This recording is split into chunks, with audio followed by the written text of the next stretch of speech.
तो आज जो है फिर से इस वीडियो में हम लोग देखेंगे। आज क्लास साइंस का क्लास में आज हम लोग देखेंगे कि इस चैप्टर का नाम है ज्वलन और ताप।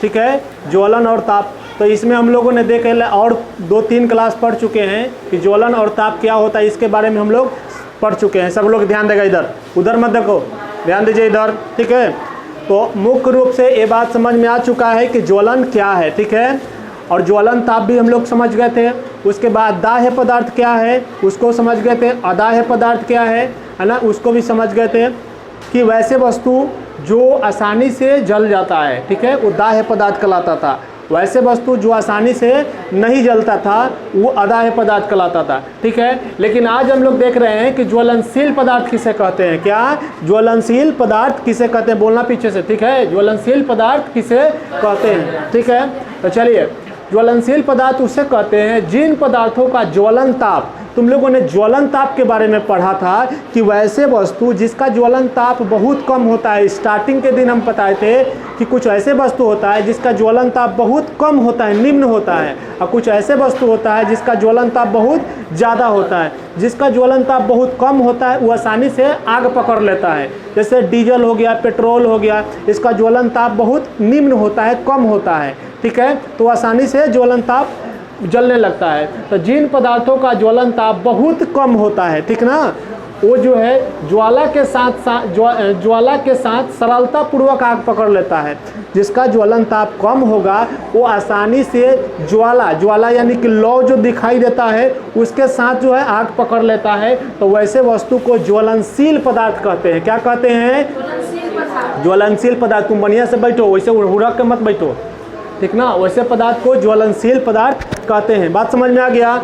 नेक्स्ट इसका उदाहरण क्या है, तो इसका उदाहरण पेट्रोल है। ठीक है, पेट्रोल का जो है ज्वलन ताप बहुत कम होता है, आसानी से आग पकड़ता है। बात समझ में आ गया। उसके बाद एल्कोहल किसको बोलते हैं? ये बात नहीं, एल्कोहल किसको बोलते हैं? शराब को एल्कोहल बोलते हैं। बात समझ में आया।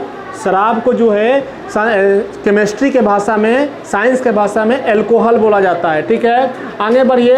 द्रवित जो पेट्रोलियम है जिसको क्या बोलते हैं? गैस। द्रवित पेट्रोलियम गैस यानी कि एलपीजी। क्या? एलपीजी। जो एलपीजी जो गैस होता है वो किस, ऐसे तो जब इसे उठा कर देखोगे ना, सिलेंडर ऐसे हिला कर देखोगे तो लगेगा कि वो पानी भरा हुआ है, मतलब द्रव के रूप में, लेकिन वो द्रव नहीं है, वो क्या है? गैस है। लेकिन हाई टेम्परेचर, हाई प्रेशर से उसमें भर के और उसको द्रव के रूप में जब भर दिया जाता है हाई प्रेशर से ना, तो अंदर जाने के बाद क्या द्रव के रूप धारण कर लेता है। बात समझ में आया। लेकिन मुख्य रूप से वो है कौन सी? गैस है। जो सिलेंडर है वो गैस का सिलेंडर है, लेकिन ऐसे हिला कर देखोगे ना तो लगेगा कि पानी छलक रहा है। बात समझ में आया। आगे बढ़िए। आग पर नियंत्रण कैसे पाया जाता है? आग की बात करते हैं तो तुम लोग बताइए कि आग जो है बिना जो है हवा के, बिना ऑक्सीजन के आग जल सकता है कि नहीं जल सकता है? नहीं जल सकता है। जिसका उदाहरण बहुत सारा एक्सपेरिमेंट तुम लोग किताब उताब में देखा होगा, चाहे किया भी होगा, कि एगो मोमबत्ती जला देता है और ऊपर से एगो ट्रांसपेरेंट गिलास से इसे ढक देता है। तो वैसे करते हैं तो कुछ देर तक मोमबत्ती जलता है और फिर जैसे ही उसमें से ऑक्सीजन, उसका जो ऑक्सीजन होता है, हवा जो होता है, ख़त्म हो जाता है तो मोमबत्ती क्या हो जाता है? बुझ जाता है। बात समझ में आया। तो वह क्या दर्शाता है? वह एक्सपेरिमेंट जो है यह दर्शाता है कि कोई भी जो है पदार्थ जब तक जलता है तब तक आसपास में ऑक्सीजन है। क्या है? ऑक्सीजन है। कहीं पे आग लग गया, मान लीजिए कि आग लग जाता है तो क्यों जलना स्टार्ट हो जाता है? क्यों जलता है? क्योंकि आसपास में ऑक्सीजन है। बात समझ में आया। अगर यहीं पे मान लीजिए कि यहाँ आग लग गया और यहाँ से पता चला कि पूरा ऑक्सीजन को हटा दिए तो आग ऑटोमेटिक नहीं जलेगा। बात समझ में आया। क्योंकि आग को जलने के लिए ऑक्सीजन की ज़रूरत पड़ता है और बिना ऑक्सीजन के आग नहीं जल सकता है। ये तो पहला कारण होगा। बात समझ में आया। तो कह रहा है कि आग पर नियंत्रण कैसे पाया जा सकता है? तो आग पर नियंत्रण आग उत्पन्न करने हेतु आवश्यकताओं में से एक या अधिक को हटाकर आग पर नियंत्रण पाया जा सकता है। कह रहा है कि आग पर नियंत्रण करने का, नियंत्रण मतलब रोकथाम, नियंत्रण मतलब क्या? रोकथाम कैसे कर सकते हैं? तो बहुत सारा कारण है। जहाँ पे आग जल रहा है तो उससे ऑक्सीजन को हटाकर भी किया जा सकता है, हवा को हटाकर किया जा सकता है, लेकिन खुला में, जैसे कहीं पे आग लगा हुआ है खुला में, तो वहाँ से ऑक्सीजन को हटाना संभव तो है नहीं ना, छोटा चीज़ नहीं ना है। मान ली कि कहीं पे घर में आग लगा हुआ है तो वहाँ से ऑक्सीजन कैसे हटाइएगा, संभव नहीं है। दूसरी चीज़, वैसी चीज़ जहाँ पे जलावन के रूप में यूज किया जा रहा है लकड़ी के, तो जहाँ वहाँ पे आग जल रहा है तो वहाँ से लकड़ी को हटा देंगे तो वहाँ पे आग बुझ सकता है ना।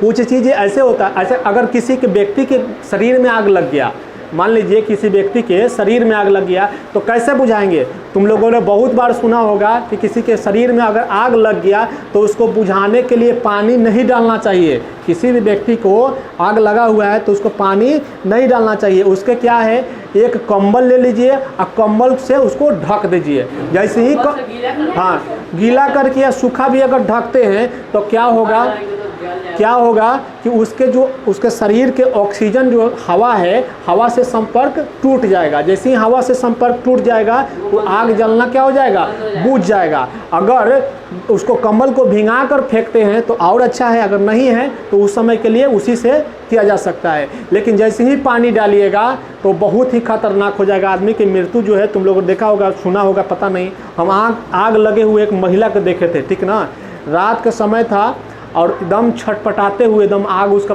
शरीर में पूरा पकड़ लिया था, ठीक ना। एकदम छटपटाते भागी या बाहर आ गई, गिर गई और पता चला कि कल होकर उसका मृत्यु हो गया, ठीक ना, नहीं बचा पाया आदमी। तो इस तरह से होता है, यानी कि आग पर नियंत्रण जो है हर तरीक़ा से अलग अलग। अच्छा, अगर बिजली में, मान ली कि बिजली में आग लग गया तो कैसे बुझाओगे, पानी डालकर? उससे तो कनेक्शन काट सकते हैं ना, उससे कनेक्शन काट सकते हैं, लेकिन उसका बुझाने का अलग तरीका है, ठीक है, वो आगे हम लोग पढ़ेंगे, ठीक है। यानी कि बिजली की आग को पानी से हम नहीं बुझा सकते हैं।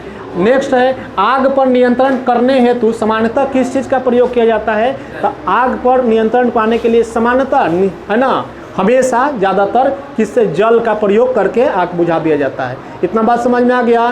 तो दो चीज़ें समझ में आया कि नहीं आया, ज्वलनशील पदार्थ क्या है, उसके बाद आग पर नियंत्रण कैसे किया जाता है, और आग पर नियंत्रण करने के लिए सामान्यतः जल का प्रयोग किया जाता है। इतना चीज़ क्लियर हो गया, समझ में आ गया।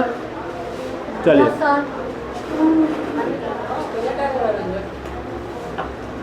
अरे तो उसी में काहे नहीं खींचा रहे लड़का, जो बोलिए रहे थे तो